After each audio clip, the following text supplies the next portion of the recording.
Continuamos con el punto B y aquí vamos a analizar los principios de la bioética principialista desde nuestro caso.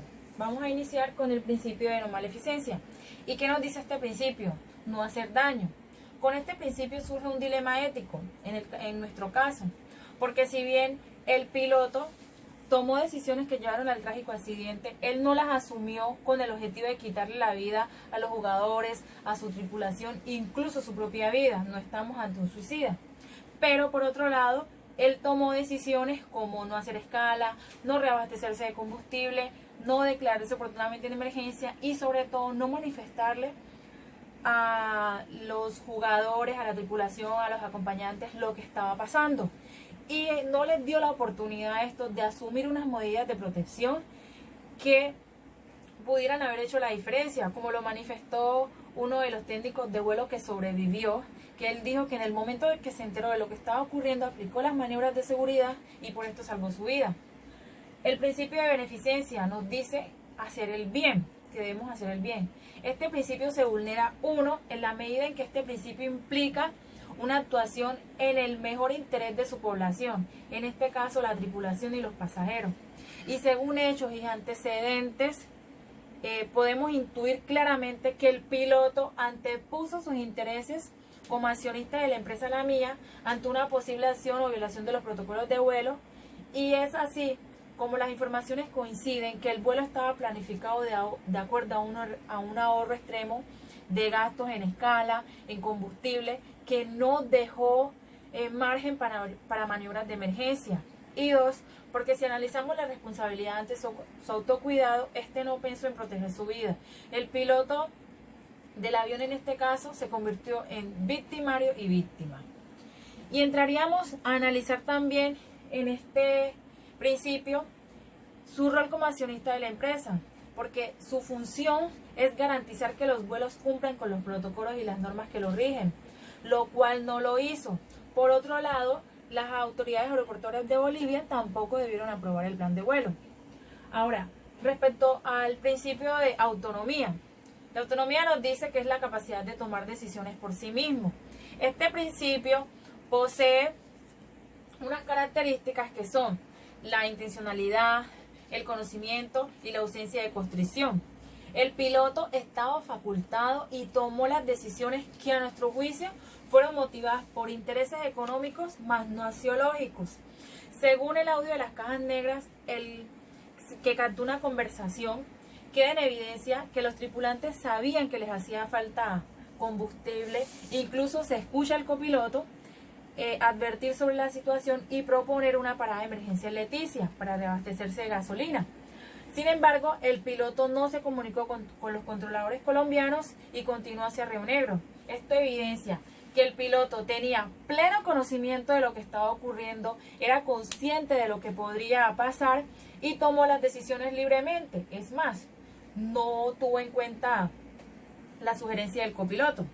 El principio de justicia, aquí referenciado como equidad, lo vamos a mirar desde la legalidad y la penalidad, porque se evidenció responsabilidad en el fallecimiento de alguno de los pasajeros, así como parte de la tripulación. En este caso, la responsabilidad no solo se endilgaría al piloto, sino también a la empresa La Mía, al Deportivo Chapecoense y a las autoridades aeroportuarias de la República de Bolivia. En el caso del piloto, debido a que este fue el autor determinante material de las decisiones que tomó, pues aún siendo previsible las consecuencias, siguió adelante al anteponer sus intereses como propietario de la empresa sobre sus conocimientos y experiencia como piloto. En el caso de la empresa La Mía, debido a que la misma debía seguir los lineamientos, medidas, protocolos aeroportuarios, y además no contaba con un sistema de gestión de seguridad operacional y no garantizó el cumplimiento de las políticas de combustibles establecidas en los manuales. Además de esto, dicha entidad autorizó un viaje fuera de su área de operación y con una trayectoria que operaba su capacidad operacional. Recordemos que el equipo se movilizaba de Brasil a Colombia, es decir, que una empresa brasilera o una empresa colombiana era quien debía de haberlos transportado. En el caso del Deportivo Chapecoense, debido a que dicho equipo tenía pleno conocimiento de las empresas que podían viajar desde Brasil hacia Colombia, como les dije anteriormente, aún así optaron por contratar una empresa que evidenciaba un actuar irregular y con poca experiencia en dicho recorrido. En el caso de las autoridades aeroportuarias de Bolivia, debido a que utilizaron un plan de vuelo que evidentemente excedía las capacidades operacionales de la aeronave que se utilizaría para el viaje. Principio de veracidad y honestidad. Es evidente, luego de analizar los principios anteriores, el piloto actuó faltando a la honestidad.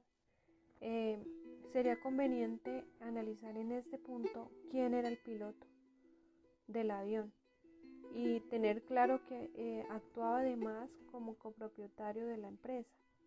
De acuerdo al informe preliminar de la investigación colombiana, tenía aproximadamente 6.700 horas de vuelo, casi la mitad de las cuales adquirió para LAMIA.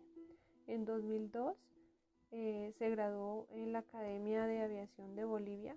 Posteriormente ingresó al Liceo Teniente Edmundo Andrade de Bolivia, en el Colegio Militar de Aviación y en la Fuerza Aérea Boliviana. Trabajó como piloto para Ecojet, recorriendo el territorio boliviano en vuelos regulares. En 2013, él abandonó en forma injustificada la Fuerza Aérea Boliviana y se unió a LAMIA, sin cumplir con los años de servicio militar estipulados por la ley. Por este motivo, él tuvo un juicio con la Fuerza Aérea Boliviana.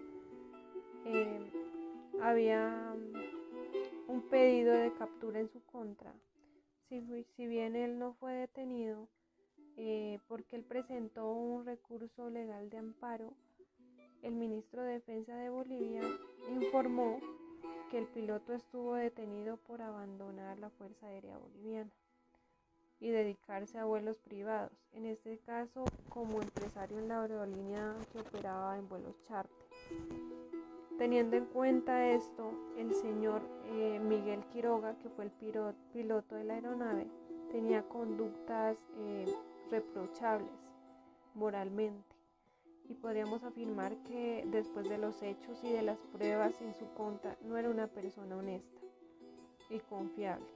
Al menos no actuó así durante el día del siniestro. Principio de defensa de la vida física. Durante este principio se destaca que la vida física y corpórea es el valor fundamental de las personas, porque la persona no puede existir sin un cuerpo.